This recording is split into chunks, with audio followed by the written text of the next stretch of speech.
बिस्मिल्लाहिर्रहमानिर्रहीम, अस्सलाम वालेकुम नाज़रीन, आप देख रहे हैं प्रोग्राम सिटी एट 10 और मैं हूं आपकी मेज़बान अना यूसुफ। इस दुआ और इस उम्मीद के साथ कि अल्लाह ताला हम सबके लिए आसानियां पैदा करे और हमें आसानियां बांटने की तौफीक अता फरमाए। आज के शो का बाकायदा आगाज कर लेते हैं और आगाज में सबसे ज्यादा जरूरी चीज क्या है, मौजूदा सूरत हाल आप लोगों के साथ शेयर करना।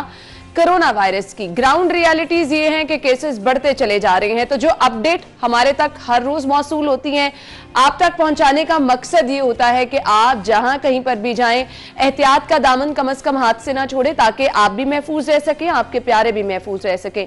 अभी जो गुज़िश्ता 24 घंटे के मेरे पास फिगर्स हैं उसके मुताबिक अगर मैं आपको बताती चलूं तो शहर में कोरोना वायरस से मजीद 6 जिंदगियां जो हैं वो मुतासिर हुई। 6 अफराद जिंदगी की बाजी हार गए हैं। 225 नए मरीज, जो कि अच्छी खासी बड़ी तादाद है। ये फिगर्स अब बढ़ते चले जा रहे हैं और इसके साथ साथ आपको ये भी मैं बताती चलूं 225 मरीजों का इजाफा हुआ है और पंजाब भर में मजमूई तौर पर 613 नए मरीज और 24 अमवात की तस्दीक हुई है। इसके बाद जरूरी ये चीज है कि आप जहां कहीं पे भी जाएं, ऑब्वियसली सभी लोगों ने अपने घरों से बाहर निकलना है अपने जरूरी काम निपटाने के लिए, अशिया की खरीदारी, रोजमर्रा के इस्तेमाल की। घर रह के ये चीजें पॉसिबल नहीं है, आपको अल्टीमेटली बाहर जाना ही पड़ता है, लेकिन बाहर जाने के लिए एहतियात बहुत ज्यादा जरूरी है। शहर में केसेस बढ़ते चले जा रहे हैं। सेकेंडली, ये जो सियासी सरगर्मियां हमारे इर्द गिर्द चल रही हैं, हम देख रहे हैं रैलियों का इनेकाद किया जा रहा है, मीटिंग्स हो रही हैं, जलसा लाहौर की भरपूर तैयारी की जा रही है। तो सियासी दर्जा हरारत हमें बारिश के बावजूद, खुशगवार मौसम के बावजूद बढ़ता हुआ दिखाई दे रहा है।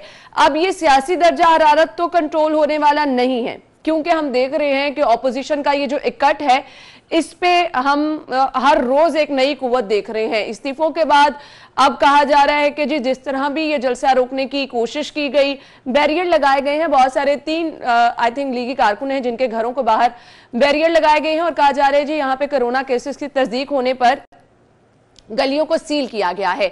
लेकिन बात ये करने का मकसद ये है कि क्राउड वाली जगह पर जाने से रोका जा रहा है। एक तरफ जलसे की तैयारी की जा रही है, दूसरी तरफ हम देख रहे हैं केसेस बढ़ते चले जा रहे हैं। तो ये तमाम सूरत हाल हमारे सामने है, हमने अपना किरदार अदा करना है और हमने अपने आप को सेफ रखना है। अब ये जो माहौल सियासी गर्मा गर्मी है, कोविड की परेशानी है, इसमें एक अच्छी चीज क्या है? इसमें अच्छी चीज ये है कि शहर लाहौर में गुले दाऊदी की नुमाइश का एहतमाम किया गया है और जब मैं खुद गुले दाऊदी की नुमाइश देखने के लिए गई तो जबरदस्त यहाँ पर अरेंजमेंट्स किए गए हैं। जैसे ही आप एंटर होते हैं सैनिटाइजर रखा गया है, मास्क रखे गए हैं, फिर उसके बाद प्रॉपर क्यू बनाई गई है जिसमें डिस्टेंस को मेंटेन करते हुए, टेम्परेचर चेक करते हुए सबको गुले दाऊदी की नुमाइश के लिए जाने दिया जा रहा है। तो ये बहुत जबरदस्त अरेंजमेंट है। इस कदर जब आप परेशान हो जाते हैं घरों में रहकर तो कुछ ऐसा होना चाहिए, ऐसी एक्टिविटी होनी चाहिए। तो यही सब चीजें देखने के लिए मैं भी गई हूं और वहां पर मैंने लाहौरियों से भी गुफ्तगू की है, तो मेरा एक्सपीरियंस कहता था, मैं आपको दिखाती हूं। दिन का आगाज हमने सोचा जरा खुशगवार मूड में किया जाए और आपको गुले दाऊदी की नुमाइश के मनाजर दिखाए जाएं। तो जैसा कि मैंने जब विजिट किया तब भी मैंने कहा कि आप लोग यहाँ आ सकते हैं क्योंकि बहुत सी ज़बरदस्त नुमाइश है और भरपूर तरीके से इस चीज़ को इंश्योर किया जा रहा है कि यहाँ पर SOPs का ख्याल भी रखा जा रहा है। तो अगर आप घर बैठ के तंग आ गए हैं तो बहुत ज़बरदस्त जगह है, आप जा सकते हैं, विजिट कर सकते हैं और नेचर के करीब जब आप होंगे तो आप बहुत ज़्यादा खुशगवार भी महसूस करेंगे। खैर, शहर की सूरत हाल भी डिस्कस करेंगे, मौसम की कुछ बात भी करेंगे, लेकिन फिलहाल ब्रेक लेंगे और ब्रेक के बाद वापस आते हैं। जी तो नाज़रीन, ये थी न्यूज अपडेट्स आप तक पहुंचा दी हैं। अभी हमारे पास जो लीड स्टोरी है डेली सिटी 42 की, मैं वो डिस्कस करूंगी, लेकिन उससे पहले तारुफ कराती चलूं सीनियर रिपोर्टर सिटी 42 के इमरान यूनुस साहब हमारे साथ मौजूद हैं। अस्सलाम वालेकुम इमरान। वालेकुम अस्सलाम। क्या हाल चाल है? अल्हम्दुलिल्लाह जी, अल्लाह का शुक्र। इमरान, पहले खबर की तरफ चलते हैं। सियासी सूरत हाल लाहौर की जो है वो हमें बढ़ती हुई दिखाई दे रही है, लेकिन हाईकोर्ट ने यह कहा है कि जलसा रोकने की दरख्वास्त को हाईकोर्ट ने मुस्तरद कर दिया है। साथ ही साथ हम देख भी रहे हैं कि तैयारियां जारी हैं। बिलाल यासिन साहब ने कहा है कि अब वो जलसा गामी रहेंगे, क्या कहेंगे? देखें, अदालत के हवाले से अगर बात करें तो बड़े अच्छे रिमार्क्स जो है वो जस्टिस जवाद हसन की जानिब से कल जो है वो दिए गए थे और जिनमें ये कहा गया था कि जो दरख्वास्त गुजार है उस हवाले से जस्टिस साहब ने ये उससे जाना है कि क्या तुम कोई कारकुन हो या हुकूमत की तरफ से हो, मतलब तुम्हारा इससे लिंक क्या है? बिल्कुल। तो खैर उन्होंने ये बड़ी अच्छी बात की कि वो जो हुकूमती पॉलिसी हैं उसमें अदालत जो है वो अमल दखल जो है वो नहीं करेगी। लेकिन अगर बात करें हम इस जलसे के हवाले से, देखें अपोजिशन ये जलसा जो है वो करने इसलिए जा रही थी कि गवर्नमेंट पर प्रेशर जो है वो डाला जा सके। और इसमें तो अपोजिशन जो है वो PDM जो है वो पहले ही कामयाब हो गई है। देखें ना, मुख्तलिफ हरबे जो हैं वो हुकूमत की जानिब से किए जा रहे हैं। स्पेशली अगर बात करें कल डीजे भट्ट के हवाले से कि डीजे भट्ट की जो गिरफ्तारी का मामला था और उसमें डीजे भट्ट को भी नहीं पता कि उसे क्यों गिरफ्तार किया जा रहा है। और मुतलका पुलिस जो है वो भी कह रही थी कि हमें नहीं पता। SHO साहब जो है वो खुद जो इनिशियल बयान उनका आया स्टेटमेंट जो थी, मुझे कल इस चीज से एक्चुअली हंसी भी आ रही थी कि अगर कोविड की खिलाफ वर्जी पर इस तरह गिरफ्तारियां होने लग जाएं तो सब लोग सीधे हो जाएं, सबको पता चल जाए कि उन्होंने खिलाफ वर्जी ऐसी कोई नहीं। देखिए, इस जलसे को रोकने के लिए हुकूमत ने हर मुमकिन कोशिश जो है वो करनी थी और डीजे भट्ट की जो गिरफ्तारी है वो भी इसी सिलसिले की एक कड़ी थी। बाद में उस पर जो है वो ये डाला गया कि जी उसके पास कोई गन थी जिसका लाइसेंस नहीं था या दिस एंड दैट, कुछ और चीजें जो है वो हाईलाइट की गई।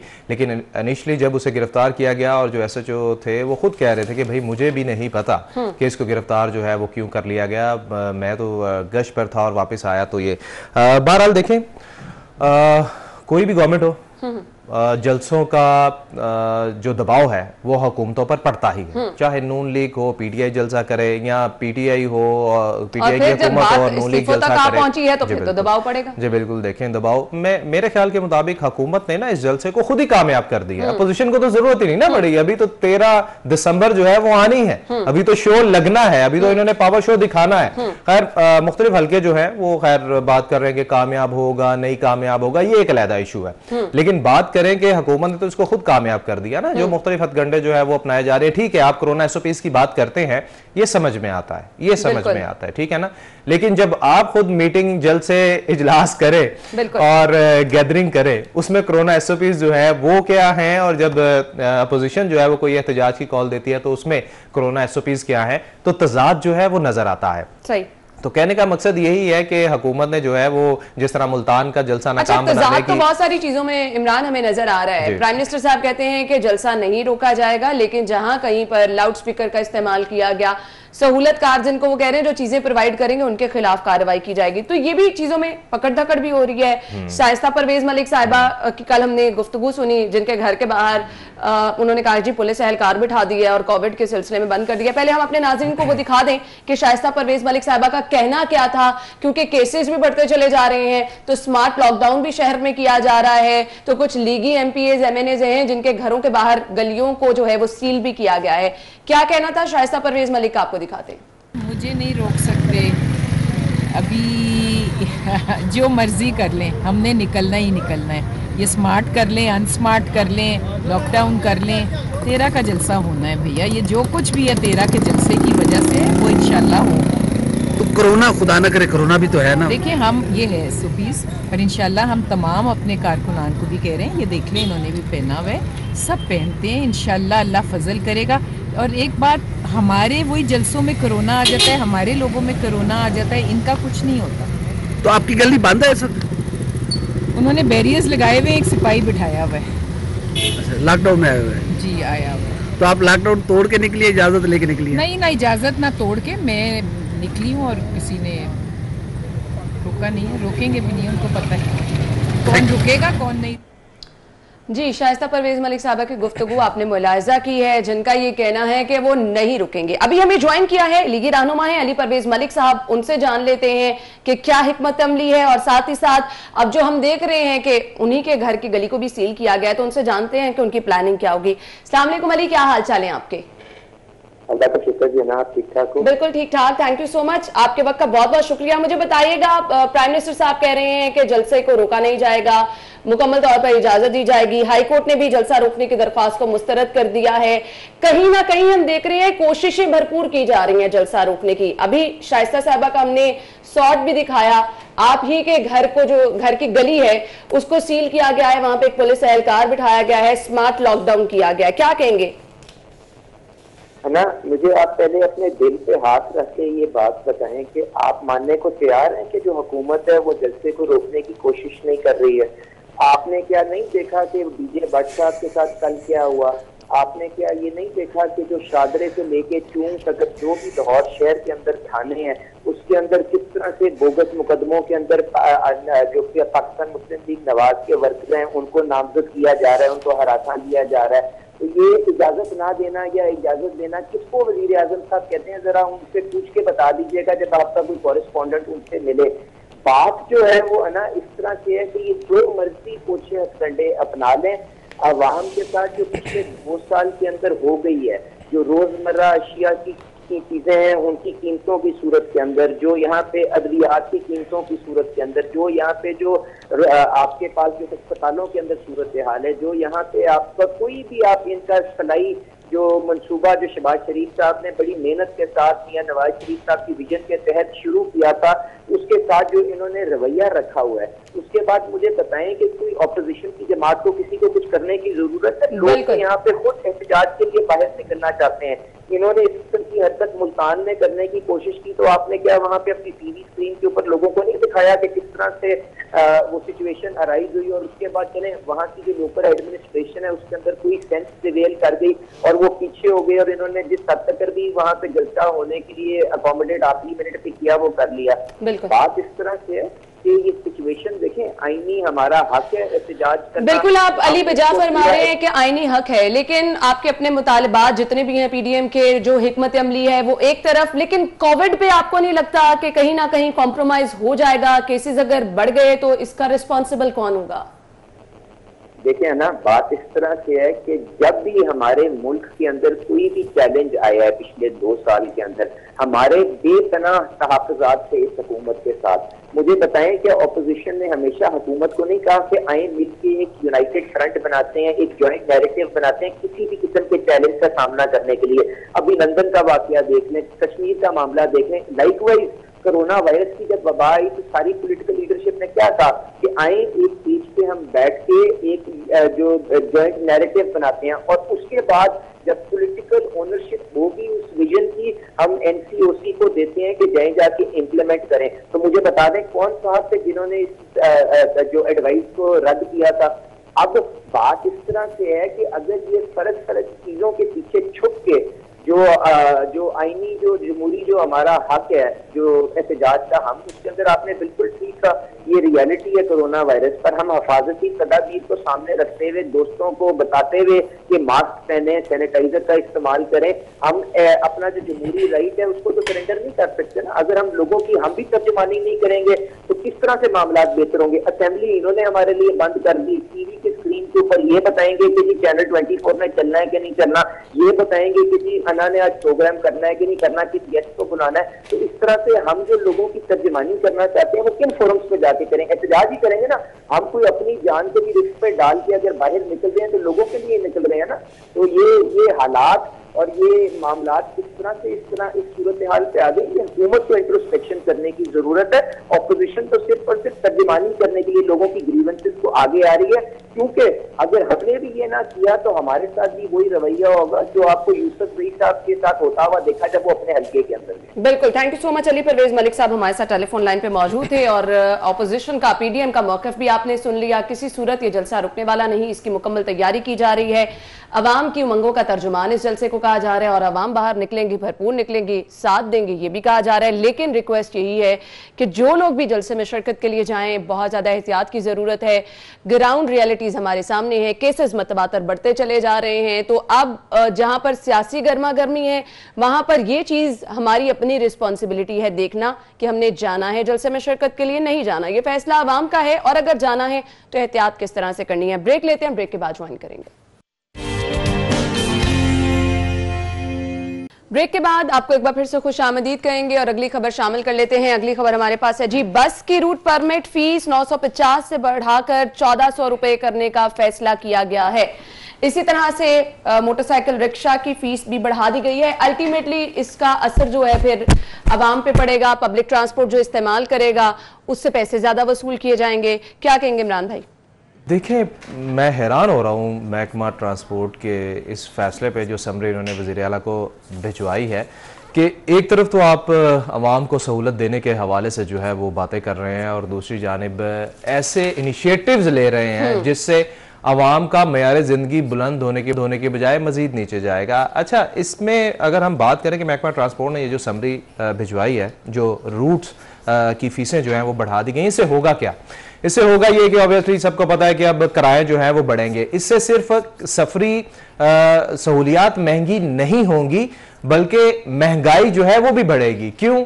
क्योंकि ऑब्वियसली जो शय खुरोनोश है, सब्जियां हैं, फल हैं या दीगर जो चीज़ें लाई जाती हैं ट्रांसपोर्ट जिसके लिए यूज़ की जाती है, ऑब्वियसली उन पर भी असर पड़ेगा और फिर महंगाई जो है वो मजीद बढ़ेगी। और अगर बात करें सफरी सहूलियात की तो अल्हम्दुलिल्लाह इस गवर्नमेंट जब से आई है ना, इसने आके बेड़ा गर्क कर दिया है हर सहूलत का। परेशान होती हूँ हर रोज जब सब्जियों की कीमतों में इजाफा, अब ये तो रूटीन बन गया, इसमें ऐसी परेशानी नहीं, डेली बेसिस पे मुझे नहीं समझ आता ये जो लोग बैठ के प्लानिंग कर रहे हैं, जिन्होंने ये सोचा कि हर रोज किसी चीज की कीमत में इजाफा करना है, वो कोई ना कोई चीज ऐसे निकाल लाती है। अब ये वहमो गुमान में भी नहीं था कि ये चीजें भी जो हैं इसकी तरफ भी लोग आएंगे और इस पे रूट परमिट पे भी इजाफा हो जाएगा, यानी आपने कुछ छोड़ना नहीं है। अब देखें ना, हुकूमत जब आई तो इसने कहा जी हम नई बसें जो है वो चलाएंगे, आवाम को जो है वो सहूलत देंगे। इन्होंने आके किया क्या, जितनी पुरानी बसें जो चल रही थी पहले तो उनको बंद कर दिया, जिनकी तादाद सैकड़ों में थी वो बंद कर दिए। और रूट जो है जो 20 रूट थे 19 रूट थे उनको 17 रूट खत्म कर दिए, सिर्फ 2 रूट जो है वो चालू कर दिए। पुरानी बसें बंद की, नई लानी दरकनार पुरानी बंद कर दी ना। तो अभी फैसले जो है वो क्या किए जा रहे हैं कि मजीद जो रूट्स फीसें हैं वो बढ़ाई जा रही है। इलेक्ट्रिक बसों की भी बात गश्त हम सुन रहे हैं कि वो आएंगी और उसके बाद फिर बस ये तो अल्लाह का शुक्र अदा करे कि ऑरेंज लाइन जो है वो भी पुरानी हुकूमत का मंसूबा था। और मेट्रो के हवाले से बात करें वो भी पुरानी हुकूमत का जो सफरी सहूलियात जो है वो दी जा रही हैं। स्पीडो बस के हवाले से बात करें, इन्होंने क्या तब्दीली लाए हैं ट्रांसपोर्ट में, क्या तब्दीली लेकर आए हैं अवाम को म्यारी सहूलियात, स्पेशली अगर हम बात करें सफरी सहूलियात के हवाले से क्या सहूलियात जो है वो इन्होंने इंट्रोड्यूस करवाई हैं? कुछ भी नहीं करवाया, कोई नई बसें जो है वो नहीं है। अभी भी आप देखें इजलास हो रहे हैं, पेपर वर्किंग हो रही हैं और मुख्तलिफ डिसीजन जो है वो लिए जा रहे हैं, हम ये करेंगे हम वो करेंगे, टाइम लगेगा, टाइम टेकिंग है। भाई टाइम टेकिंग चीजें हैं तो आप अवाम पे बोझ तो ना डालें। फिलहाल हमें फैसलों से आगे कुछ बढ़ता हुआ नजर नहीं आ रहा और जो आगे आप टैक्सेस बढ़ाते चले जा रहे हैं, बिल्कुल आप टैक्सेस बढ़ाते चले जा रहे हैं, अवाम को कोई सहूलत जो है वो आप नहीं दे रहे, बल्कि जो सहूलत साबका हुकूमतों ने दे रखी थी वो भी आप अवाम से छीन रहे हैं। बिल्कुल ऐसा ही है। अब ये है कि ये चीजें अगर बढ़ जाती हैं, ट्रांसपोर्टर्स इस पर अपना अगर एहतजाज रिकॉर्ड करवा भी देते हैं, उनकी नहीं सुनी जाती है, तो अल्टीमेटली उनके पास हल क्या होगा, वो किरायों में इजाफा खुदारा। अब ये देखे ना कि बस की रूट परमिट फीस जो है वो 950 से बढ़ाकर 1400 रुपए करने का फैसला जो है वो किया गया। और अब ये जवाब भी ऐसा सच नहीं बताया जा रहा उस तरह से कि आपको पता चले कि आप इजाफा कर रहे हैं तो कुछ नहीं आ रहा है कि इजाफा किया क्यों जा रहा है। अब आप ये देखे ना कि ये महकमा ट्रांसपोर्ट है जो इसने समरी जो है वज़ीर आला को भिजवाई है, अगर वज़ीर आला इस चीज का नोटिस लेंगे भी कि जी मैं देखता हूँ इस चीज को अवाम पे बोझ नहीं डाला जा सकता, मुझे ये बताएं कि आला हुक्काम के कहे बगैर क्या महकमा ट्रांसपोर्ट ने ये समरी बनाई होगी? पॉसिबल ही नहीं है, पॉसिबल ही नहीं है। उनकी मुशावरत से ही बनाई होगी और फिर जो है वो वज़ीर आला साहब को भिजवाई गई है। और फिर इस तरह की स्टेटमेंट के अवाम के बारे में सोचा जा रहा है, अवाम की उमंगों की तर्जुमानी की जा रही है, उस पर अफसोस ही कर सकते हैं। ब्रेक लेते हैं, ब्रेक के बाद ज्वाइन करते हैं। ब्रेक के बाद आपको एक बार फिर से खुशामदीद कहेंगे और हम शहर की खबरों की तरफ जो है बढ़ते हैं और सबसे बड़ा मसला शहर का इस वक्त सफाई का है। इस तरफ हम आएंगे क्योंकि ये खबर हमारे सामने ये है जी, अल बैराक की जानिब से LWMC को करोड़ों मालियत की मशीनरी देने से साफ इनकार कर दिया गया है। और इससे कबल हमने आपको शहर की सूरत हाल भी दिखाई, हमारे रिपोर्टर्स ने रिपोर्ट किया मुख्तलिफ इलाकों में सूरत हाल क्या है और फिर इस तरह के अगर डिसीजन सामने आ रहे हैं तो उसके बाद क्या होगा, ये वाकई जो है परेशानी का बाइस बन सकते हैं। इमरान क्या कहेंगे? देखिए जी, बात अल बैराक की हो या उस बात की हो, जब आप इन कंपनियों को चलाने के लिए फंडिंग नहीं करेंगे जो आपको सहूलत दे रही हैं, शहर को साफ सुथरा रखने में ताउन कर रही हैं, जब आप उनको जो है वो बजट नहीं जारी करेंगे तो वो क्या करेंगे? ऑब्वियसली फिर वो बंद ही होंगी ना। फिर आप शहर की सफाई, पहले भी जो है वो आपके पास LWMC का इदारा जो है वो मौजूद था जिसके तहत आप सफाई सुथराई जो है वो करते थे। उसके बाद आप इन कंपनियों को लेकर आए जिसके बाद सूरत हाल जो है वो बहुत बेहतर हुई। इन ओस पाक की अगर बात करें या अल बैराक की बात करें तो यकीनन बहुत अच्छी सफाई सुथराई जो है वो मामला देखने में सामने आते थे, चाहे वो ईद हो या कोई और दिन त्यौहार हो। उसके बाद अब गवर्नमेंट ने क्या किया कि इनको, स्पेशली इस गवर्नमेंट की बात करें, अल्लाह इनको हदायत दे, हम तो यही कहेंगे, इन्होंने आकर फिर ऐसा काम किया कि इन कंपनियों के मुलाजमीन जो कि बहुत खुश थे वो एहतजाज पर आ गए। क्यों एहतजाज पर आ गए? 3-3 माह की उन्हें तनख्वाह बेचारों को नहीं मिल रही थी, 4-4 माह की उनको तनख्वाह नहीं मिल रही थी, और कहा यह जा रहा था कि गवर्नमेंट की जानिब से उन्हें फंड जो है वो नहीं दिए जा रहे। और अब गवर्नमेंट उन्हें क्या कह रही है कि जी आप हमें मशीनरी दे दें, हम खुद चला लेंगे। और आगे से उनका भी बयान जो है वो ठीक है, लाइक अलबराक ने जैसे कहा है कि ठीक है हमारे पास करोड़ों की मशीनरी है, लेकिन ये मशीनरी जो है वो LWMC की नहीं है, ये हमारी अपनी कंपनी की मशीनरी है जिसको हम यूज कर रहे हैं, यूटिलाइज कर रहे हैं। डिसाइड होंगी तो शहर की सफाई किस हद तक कॉम्प्रोमाइज होती है ये तो हम आपको दिखाएंगे। फिलहाल बात कर लेते हैं PDM के जलसे के हवाले से। मीनार पाकिस्तान का इंतखाब किया गया है और लीगी MP हैं बिलाल यासीन साहब, जिनकी जानिब से फैसला ये किया गया है कि वो मीनार पाकिस्तान यानी जलसागाह में ही रहेंगे जलसे तक। ये फैसला क्यों किया गया, इसके पसे पर्दा क्या मुहर्रिकात हैं, बिलाल यासीन साहब ने हमें ज्वाइन किया है। बहुत शुक्रिया बिलाल यासीन साहब, बताइएगा आपने ये फैसला किया है, क्या वजूहात हैं, इसके पसे पर्दा मुहर्रिकात क्या हैं? बिस्मिल्लाहिर्रहमानिर्रहीम। मैं इसकी ये है कि जो पिछले 2.5 साल से पूरे पाकिस्तान के साथ और बिलखुसूस लाहौर के साथ जो इन्होंने किया है, तो उसका जवाब देने के लिए इससे बेहतरीन टाइम कोई नहीं है। जो ये कहते थे कि लाहौर के लोग, इतने अवाम जो है उनको इतना अहमद के नाम से पुकारा गया है, तो आज ये मौका है कि वो लाहौर उनको जवाब देगा कि अहमद कौन है, कि वो लोग अहमद हैं जिन्होंने आपको जब्त किया या लाहौर के बादशाह लोग इस चीज का फैसला करने जा रहे हैं। तो इस चीज को सपोर्ट करने के लिए कि जो हमें चोर चोर की जो रात हफ्ते लाती जाती है और जो जिन्होंने आटा और चीनी और ये अद्वियात चोरी की, उनको फोटो कभी लंदन भेजा जाता है, कभी लंदन से वापस आता है और अनटचेबल बना दिया गया है। इस चीज को के रिएक्शन में लाहौर में इंशाल्लाह 13 तारीख को साबित करना है कि हम मियां नवाज शरीफ और मियां शहबाज शरीफ के जो दौर था उसको मिस करते हैं और उसके साथ सुधारे जैसी करने के लिए हम सही। बिलाल यासीन साहब, ये जो स्पेसिफिकली आपका डिसीजन है कि आप मीनार पाकिस्तान में ही स्टे करेंगे, इसकी वजह क्या समझते हैं? क्या कोई रुकावटें डालने की कोशिश की जा रही है? मीनार पाकिस्तान को क्या बंद किया जाएगा, जलसे की इजाजत नहीं दी जाएगी, क्या कुछ ऐसा नजर आ रहा है जिस पर यह फैसला किया गया आपकी तरफ से?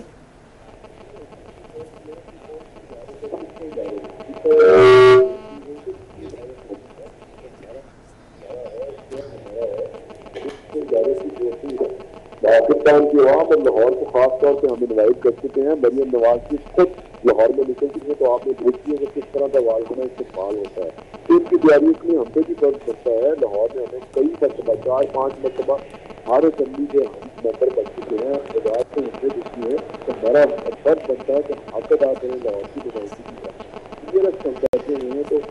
ठीक है जी, बहुत बहुत शुक्रिया। बिलाल यासीन साहब हमारे साथ मौजूद थे और कुछ टेक्निकल वजूहात की बिना पर आवाज प्रॉपर तरह से आ भी नहीं सकी हमारी तरफ, लेकिन कोशिश ये करेंगे कि जाने कि प्लानिंग इस पर क्या होगी, किस तरह से जो है वो इस जलसे को कामयाब बनाने के लिए ऑपोजिशन, क्योंकि पाकिस्तान मुस्लिम लीग नून मेजबानी इस जलसे की कर रही है, तो क्या क्या तैयारियां हैं वो भी हम डिस्कस करेंगे।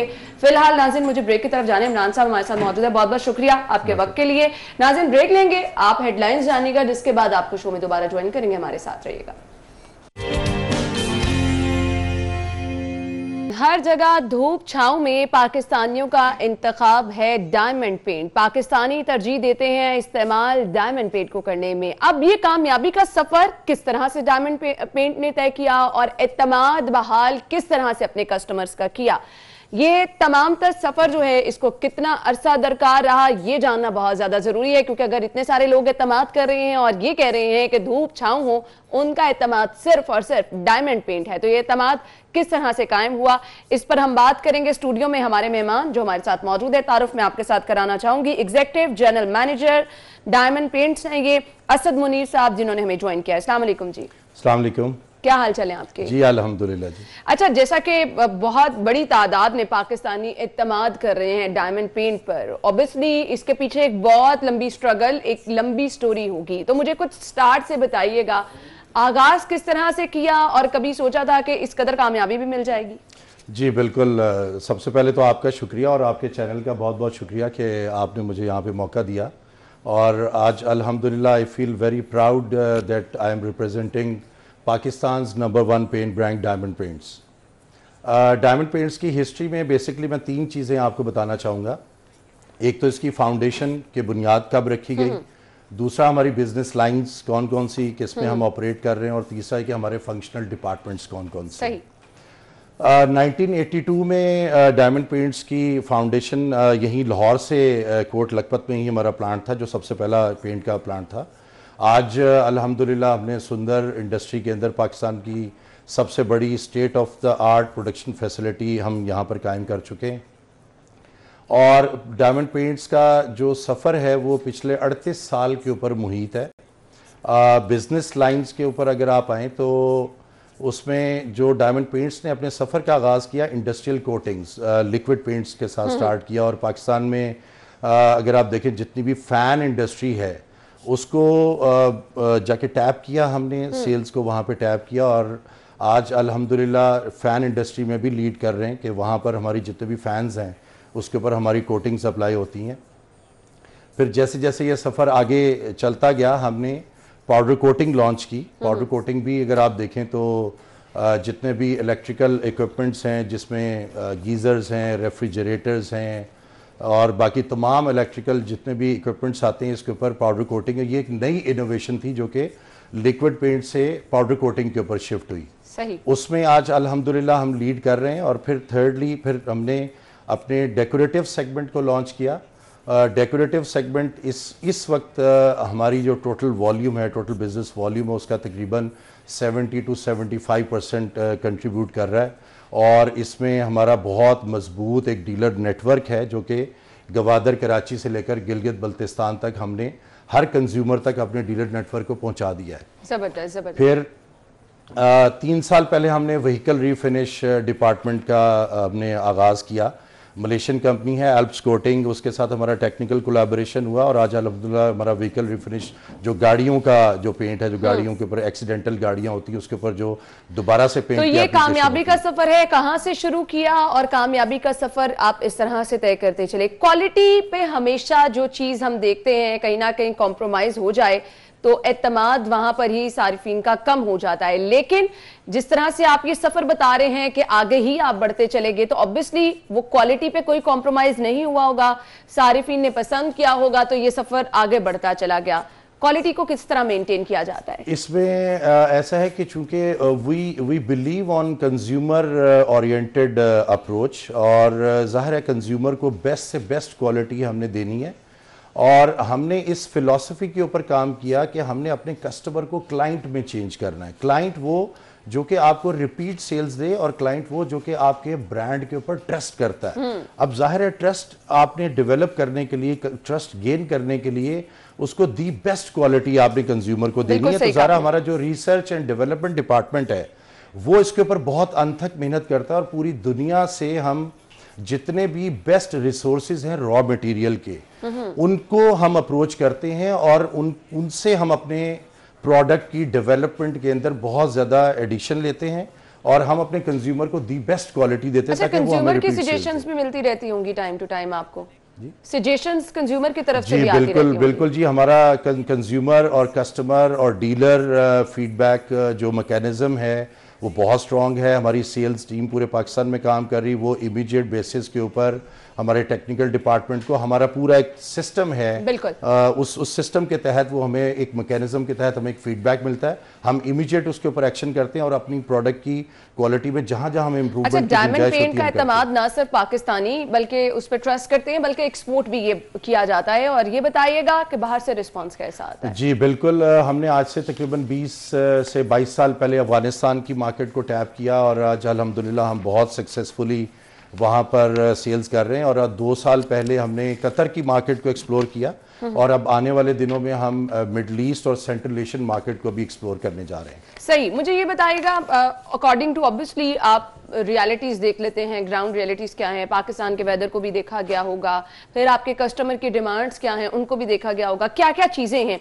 जो कि जैसे जैसे आप इनोवेशन की तरफ जा रहे हैं तो उनको देख रहे हैं और वो आपके स्टैंडर्ड मीट भी आप कर रहे हैं? इसमें देखिए, जो हमारे कस्टमर्स हैं उसके अंदर डीलर्स हैं, आर्किटेक्ट्स हैं, इंटीरियर डिज़ाइनर्स हैं, इंडस्ट्रियल क्लाइंट्स हैं। अब जाहिर है हर कस्टमर की नीड अलग अलग है। इंडस्ट्रियल क्लाइंट्स हैं, उनकी नीड के मुताबिक हम उनको प्रोडक्ट दे रहे हैं, और इस तरह से जो आर्किटेक्ट्स हैं और इंटीरियर डिजाइनर्स हैं उनकी नीड के मुताबिक हम उनको प्रोडक्ट देते हैं, जिसमें स्पेशलाइज्ड टेक्सचर कोटिंग्स भी आती है और बहुत सारी प्रोडक्ट्स ऐसी हैं जो कि वो हमसे कस्टमाइज बनवाते हैं। और डीलर भी हमें इस किस्म का फीडबैक देते हैं कि जी कंज्यूमर को इस किस्म का अच्छा, आपने कस्टमाइज चीजों का जिक्र किया, तो हर कोई चाहता है कि कुछ डिफरेंट उनका घर हो, डिफरेंट बाकी लोगों से वो नजर आए। 38 साल ये सफर, अब जहां हर तरफ जिद्दत आ रही है, हर कोई चाहता है कि भाई यहाँ पर इस तरह की वॉल होनी चाहिए, कुछ डिफरेंट होना चाहिए, तो ये जो कस्टमाइज चीजें हैं, कस्टमाइज सारिफीन की जो रिक्वेस्ट होती है उसको किस तरह से डील किया जाता है ताकि वो लोग जो कि कुछ अलहदा से करवाना चाह रहे हैं उनको भी हेल्प हो जाए? देखिए, कस्टमाइज जो प्रोडक्ट्स हैं ना वो तो हमारे इंडस्ट्रियल क्लाइंट्स के लिए होती हैं या प्रोजेक्ट्स के क्लाइंट्स के लिए होती हैं, लेकिन जो हमारा पाकिस्तान के जो कंज्यूमर है, जो 20-22 करोड़ आबादी का, उनके लिए हमने एक यूनिफॉर्म प्रोडक्ट रेंज रखी हुई है।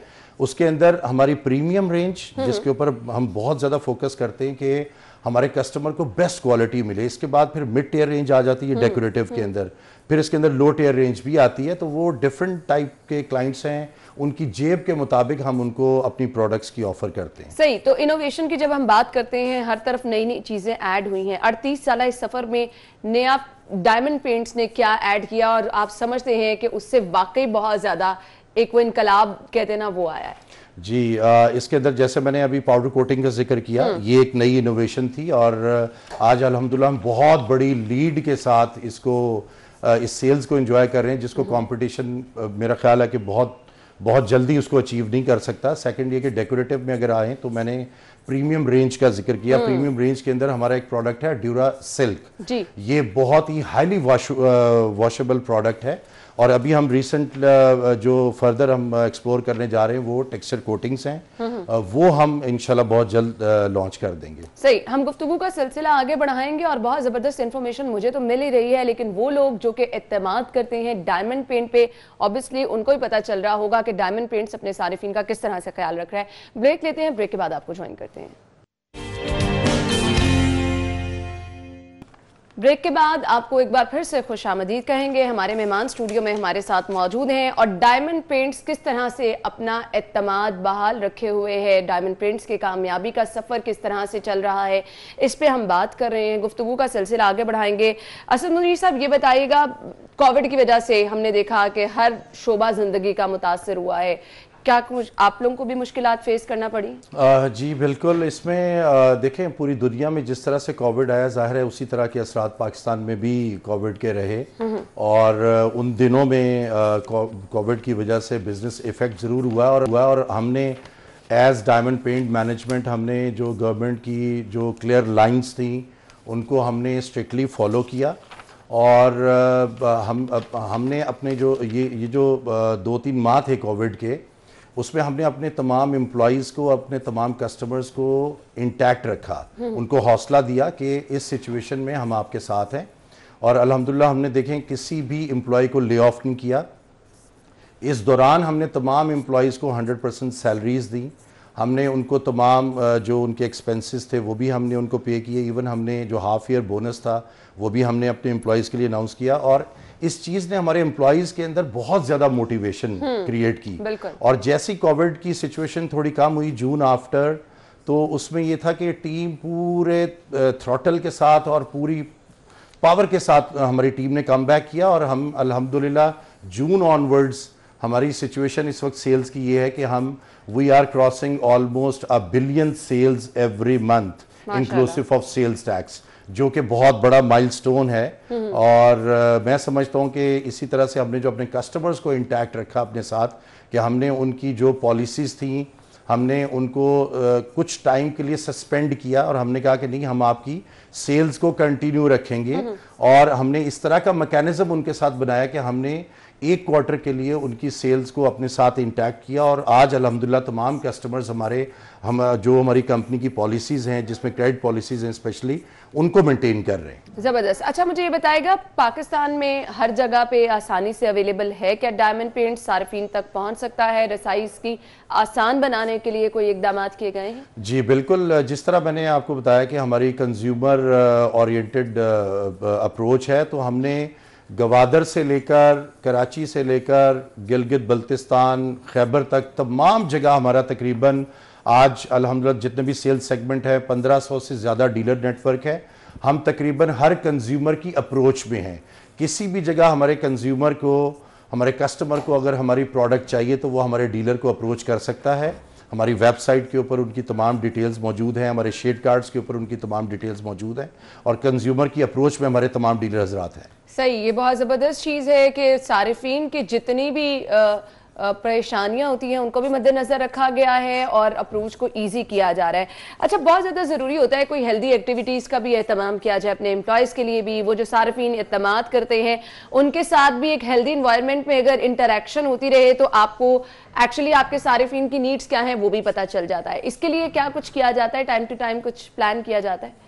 देखिए, जो हमारे जो हमारे कस्टमर्स हैं उनके लिए तो ज़ाहिर है हमारी गेट टुगेदर्स होती हैं और बड़ी हेल्दी एक्टिविटीज़ होती हैं और इसी तरह से जो हमारे एम्प्लॉयज़ हैं उनके लिए बहुत अच्छी हमारी हेल्दी एक्टिविटीज़ होती हैं जिसके अंदर स्पोर्ट्स है, डिफरेंट इवेंट्स भी हम करवाते हैं और इसके अलावा इनकी एम्प्लॉयज़ की हमारी कॉन्फ्रेंसेस वगैरह भी होती हैं तो उससे भी एक एम्प्लॉयज़ को मोटिवेशन मिलती है। सिर्फ सेल्स ही नहीं, हमारा बिलीव है कि तमाम सेगमेंट्स को कवर किया जाए। हम अपने एम्प्लॉयज़ के लिए ऐसा माहौल भी क्रिएट करते हैं कि वो अपने पर्सनल टाइमिंग के अंदर अपनी एक्सरसाइज को या अपने जो पर्सनल टाइम के अंदर वो प्रॉपर तरीके से अपने ऊपर तवज्जो दें, अपनी फैमिली के ऊपर तवज्जो दें। तो हम बेसिकली पूरा एक ब्लेंड के साथ चलते हैं, यानी एम्प्लॉयज का ख्याल भी रखा जाता है। अच्छा, मुझे बताइएगा, जब आप कामयाबी से आगे बढ़ते चले जाते हैं तो ऑब्वियसली चीज़ों को एक्सटेंड करने की तरफ जाते हैं। आपने कहा कि एक्सपोर्ट भी किया जाता है बाहर के ममालिक भी, आगे क्या क्या प्लान है, कहाँ कहाँ पर डायमंड पेंट की एक्सपोर्ट का आप प्लान कर रहे हैं? देखें, एक्सपोर्ट में पाकिस्तान से जो आसानी से एक्सपोर्ट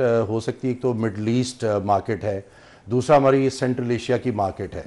इन दो मार्केट्स को हम अपना कैटर कर सकते हैं और फिर कुछ अफ्रीकन मार्केट भी है लेकिन वो मिडल ईस्ट के थ्रू हम कैटर करेंगे, वो हमारे प्लान्स में है। तो इंशाल्लाह 2021 के ऊपर हम उसके ऊपर भी काम कर रहे हैं। सही, मुझे बताइएगा 2020 में जो टारगेट अचीव किया गया होगा या फिर जो मुकर्रर किया जाता है उसको अचीव कर सके हम?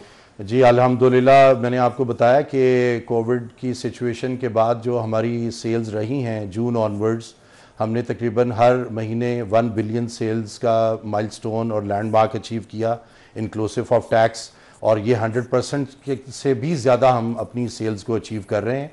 और इसमें एक मैं समझता हूँ कि हमारी ऑनेस्टी, ईमानदारी और अनथक मेहनत जो कंपनी के तमाम डिपार्टमेंट्स की रही और हम 100% टारगेट्स अभी अचीव कर रहे हैं। सही, 100% टारगेट अचीव कर रहे हैं। मुझे बताएगा, सारिफीन के लिए हम अक्सर देखते हैं कि कुछ ज़बरदस्ती ऑफर्स आती रहती हैं, तो डायमंड पेंट्स का इन पे काम करता है सारिफीन को अट्रैक्ट करने के लिए, कुछ ऑफर्स मुतारिफ कराते रहते हैं टाइम टू टाइम?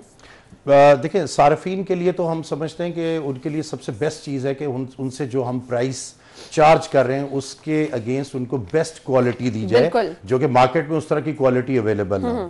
लेकिन जो हमारे कस्टमर्स हैं, जो हमारे डीलर्स हैं या इंडस्ट्रियल क्लाइंट्स हैं, उनके लिए हम डिफरेंट ड्यूरेशन के अंदर कुछ स्कीम्स वगैरह भी देते हैं। वो डिपेंड करता है कि मार्केट की सिचुएशन को देखते हुए। अब आगे आपने बताया कि कुछ नई प्रोडक्ट्स आने वाली हैं आपकी, वो प्रोडक्ट्स क्या होंगी, सारिफीन उनको किस तरह से इस्तेमाल कर सकते हैं, कौन कौन सी प्रोडक्ट्स हैं और किस तरह से सारिफीन को उनका फायदा भी पहुंचेगा? इसमें इंडस्ट्रियल कोटिंग्स के अंदर अगर देखें तो इसमें स्पेशलाइज कोटिंग होती हैं जो कि एपॉक्सी फ्लोर कोटिंग्स हैं या स्टील स्ट्रक्चर्स के ऊपर कोटिंग्स होती हैं, या हमारे बहुत बड़ी फैक्ट्रीज ऐसी जिसमें बॉयलर्स होते हैं, ऑयल टैंकर्स वगैरह होते हैं, उनके लिए हमारी स्पेशलाइज कोटिंग्स हैं। उसकी हम अभी हमारा रिसर्च एंड डेवलपमेंट डिपार्टमेंट उसके ऊपर काम कर रहा है, वो हम बहुत जल्द लॉन्च करेंगे। डेकोरेटिव के अंदर हम स्पेशलाइज्ड टेक्सचर कोटिंग्स के ऊपर काम कर रहे हैं, वो इंशाल्लाह हम बहुत जल्दी लॉन्च करेंगे पाकिस्तान में। और 4 व्हीलर इंडस्ट्री के ऊपर भी हम काम कर रहे हैं, उस पर भी इंशाल्लाह ताला हम जल्दी अपने सारिफीन को गुड न्यूज़ देंगे। सही, अच्छा, आपने बताया कि सारिफीन के साथ भी इंटरेक्शन होता रहता है, आपकी वेबसाइट के थ्रू भी सारिफीन कैसा एतमाद, फीडबैक जो आता है उससे सजेशंस भी ऑब्वियसली आती रहती होंगी, तो ये बताइएगा फीडबैक किस तरह से मौसूल होता है? देखिए, फीडबैक हमारे जो कंज्यूमर है वो तो ज़ाहिर हमारी वेबसाइट है, वो एक पूरा एक मैकेनिज्म है, उसके थ्रू देते हैं। सेकेंडली कि हमारी सेल्स टीम बहुत बड़ी सेल्स टीम है। अगर टोटल मैं एम्प्लॉयज़ की बात करूं तो टोटल कंपनी के एम्प्लॉयज़ तकरीबन 600 से ज़्यादा हमारे एम्प्लॉयज़ हैं, जिसमें से 200 से ज़्यादा हमारी सेल्स टीम है। वो ज़ाहिर पाकिस्तान के हर शहर, हर टाउन के अंदर मौजूद है। जिस वक्त वो अप्रोच करते हैं कंज्यूमर को या कंज्यूमर उनको अप्रोच करता है या हमारे ऑफिस को अप्रोच करता है, तो वहाँ से भी हमें एक फीडबैक आता है। वो भी एक इंटरनल हमारा एक मैकेनिज्म है, थ्रू सेल्स फोर्स भी हम उसको फिर जो भी प्रोडक्ट के अंदर रेक्टिफिकेशन है या कोई खुदा न खास्ता कंप्लेंट आती है तो उसको हम फौरी तौर पे एड्रेस कर लेते हैं। सही। अच्छा, ये कोविड के दौरान हमने देखा कि हर कोई ऑनलाइन शॉपिंग की तरफ गया, ऑनलाइन ऑप्शंस मौजूद होती थी, घर बैठे आपको चीजें भी मिल जाती थी। तो डायमंड पेंट ने कुछ ऐसा मुतारिफ करवाया कोविड में? जी, ऑनलाइन के ऊपर हमने काम किया, लेकिन जैसे ही कोविड खत्म हुआ, जाहिर है कंज्यूमर की अप्रोच में हमारा डीलर नेटवर्क था, तो लेकिन डीलर्स ने, जो हमारा डीलर नेटवर्क है या हमारे जो दूसरे कस्टमर्स हैं, इंडस्ट्रियल कस्टमर, उन्होंने अपने ऑनलाइन उन्होंने एक मैकेनिज्म बनाया, वो कंज्यूमर तक पहुंचे ज़रूर हैं। लेकिन हमने भी इसके ऊपर काम किया है और कोविड के बाद इसके ऊपर हम ज़्यादा बेहतर तरीके से हम इसके ऊपर काम कर सकते हैं। ठीक है, ये जो पाकिस्तान का नंबर 1 पेंट है, ये एतमाद बहाल रखना और ये टैगलाइन अपने साथ जोड़े रखना बहुत बड़ी बात है। इसके लिए क्या प्लान किया जा रहा है कि ये जो नंबर 1 ब्रांड है ये हम ही बने रहेंगे, डायमंड पेंट से रहेगा? किस तरह से स्ट्रगल कर रहे हैं आप इसमें? कंज्यूमर की या कस्टमर की और क्लाइंट की लॉयल्टी बहुत ज़्यादा इंपॉर्टेंट है और लॉयल्टी को विन करने के लिए हमें अपनी प्रोडक्ट की क्वालिटी को एक सस्टेनेबल पोजीशन में रखना होगा और हम ज़ाहिर है उसके ऊपर काम कर रहे हैं। हमारी टीम की अनथक मेहनत, हमारे तमाम जो मुलाजमीन हैं उनकी अनथक मेहनत और अपने कस्टमर डीलर के लिए जो हम फ्रेंडली पॉलिसी देते हैं ईमानदारी के साथ, जो हम कहते हैं वो हम अपने कस्टमर के लिए करते भी हैं। तो ये बहुत बड़ा एक लैंडमार्क है जिसके जो कंज्यूमर और कस्टमर हमारे ऊपर और बिलाशुबा यही वो चीजें होती हैं जो कस्टमर को अट्रैक्ट भी करती हैं और कस्टमर का कॉन्फिडेंस भी जो है वो भी बहाल रहता है। बहुत बहुत शुक्रिया असद मुनीर साहब, thank you so much and wish you good luck. इसी तरह से आप कस्टमर्स का एतमाद बहाल रखें और आप कामयाबी की तरफ बढ़ते हैं। Thank you so much. नाज़रीन, हम चलेंगे एक ब्रेक की तरफ, ब्रेक लेंगे और ब्रेक के बाद आपको ज्वाइन करते हैं, हमारे साथ रहिएगा। ड्राइव करते करते मेरी नजर पड़ी कुछ ऐसे बिलबोर्ड्स पर जो बहुत ज्यादा इंटरेस्टिंग लगे। मेरी तरह बहुत सारे लोग सोच रहे होंगे कि ये बिलबोर्ड्स कैसे लगाए गए हैं, क्यों लगाए गए हैं, इसका पर्पस क्या है। आर्ट को प्रमोट करना इसका मकसद है और पॉजिटिव वे में एक मैसेज भी पहुंचाना। अब आर्ट को प्रमोट करने के लिए बिलबोर्ड्स का इस्तेमाल किया गया है और साथ ही साथ अट्रैक्शन लोगों की जो है वो भी गेन करना इसका मकसद था। इस पर हम बात कर लेते हैं। शहर के 16 मकामात हैं जहां पर ये डिफरेंट बिलबोर्ड्स लगाए गए हैं। स्टूडियो में हमारे साथ हमारी जो मेहमान मौजूद है, तारुफ में करवाना चाहूंगी, फाउंडर लाहौर बिनाले फाउंडेशन है और हमारे साथ मौजूद है जी कुदसिया रहीम साहिबा, उन्हें खुश आमदीद कहेंगे। अस्सलाम वालेकुम जी। अस्सलाम वालेकुम। क्या हाल चाल है आपके? Pretty well. Thank you so much, आपके वक्त का बहुत बहुत शुक्रिया। और ये बहुत जबरदस्त शहर में आपने एक इनिशिएटिव लिया है, काम किया है, ये जो प्रमोट किया जा रहा है आर्ट को, क्या आइडिया था इसके बिहाइंड? बहुत सारे आइडियाज़ थे। आई थिंक जब से हमने फाउंडेशन स्टार्ट की 2014 में, तो ये बिलबोर्ड्स मुझे बहुत देर से बुला रहे थे। They look just like canvases, यानी कि ऐसे लगता है कि ये आर्टिस्ट का कैनवस है और इस पे आर्टिस्ट को बुलाया जा रहा है। सो जब कोविड हम सब उसकी इकोनॉमी भी सब उसकी वजह से इफ़ेक्ट हुआ, तो मुझे ये लगा कि शायद ये बहुत अच्छा टाइम है मुल्क के शहर के आर्टिस्ट को बुला के उस पर काम उनका लगाने के लिए। तो मैंने जब अथॉरिटी से बात की, Lahore parks and horticulture authority जो उसकी रेगुलेटरी अथॉरिटी है, उनसे जब बात की, हमने कहा ये हमें दे दें। तो it was a very nice, एक बड़ी खूबसूरत कोलैबोरेशन हुई जो कॉर्पोरेट सेक्टर में, जिसमें काइनेटिक्स शामिल थे, HPL शामिल है, बैंक शामिल है, जिनके साथ हम बहुत अरसे से काम कर रहे हैं। और हमने ये मिल के फिर ये 16 मुख्तलिफ मकामात देखे और आइडिया ये था कि बिलबोर्ड वॉचिंग, क्योंकि अब गैलरीज नहीं जा सकते, म्यूजियम्स नहीं जा सकते, तो अब ये बिलबोर्ड वॉचिंग हम करें, हम पे जाके देखें और इसी बहाने अपने शहर को भी देखें, अपने शहरियों को भी देखें और शहर के हुस्न में भी इजाफा हो जाए। अच्छा, अट्रैक्ट करना बहुत बड़ा इसमें अचीवमेंट होती है कि आप उस तक, अपने टारगेट तक पहुंच जाएं। अब जैसे मैंने जाते जाते खुद ब खुद एकदम नजर पड़ना शुरू हो गई, किन चीजों को देखा जाता है कि जो लोग गुजर रहे हैं वो उनकी अट्रैक्शन हो, कलर्स, थीम, क्या चीजें देखी जाती हैं? सो हमने इसमें इस पर्टिकुलर प्रोजेक्ट में 16 डिफरेंट प्रैक्टिसेस को देखा कि 16 डिफरेंट आर्टिस्ट जो 16 डिफरेंट प्रैक्टिसेस जो कि इस शहर की नुमाइंदगी कर रहे हैं, जो कि आर्ट इन पब्लिक स्पेसेस या पब्लिक आर्ट में लगाने के लिए उनको हमने सेलेक्ट किया। इन 16 बहुत मुनफरिद वर्क्स हैं। हर आर्ट वर्क के साथ आप कुछ एक नया एक्सपीरियंस और नया एक कुछ मैसेज लेके जाएंगे।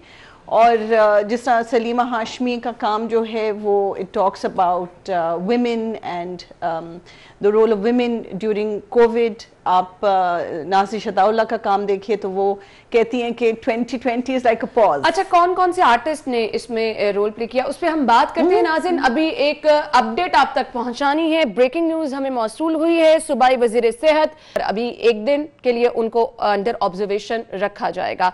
हमारे साथ स्टूडियो में हमारी मेहमान मौजूद है कुदसिया साहिबा। इंतहाई माजरत, टाइम की कमी की वजह से हम कंटिन्यू नहीं कर पाएंगे सिलसिला। इंशाल्लाह नेक्स्ट टाइम आपको बुलाएंगे और ये बहुत ही जबरदस्त टॉपिक है तो हम इस पर डिटेल में बात भी करेंगे।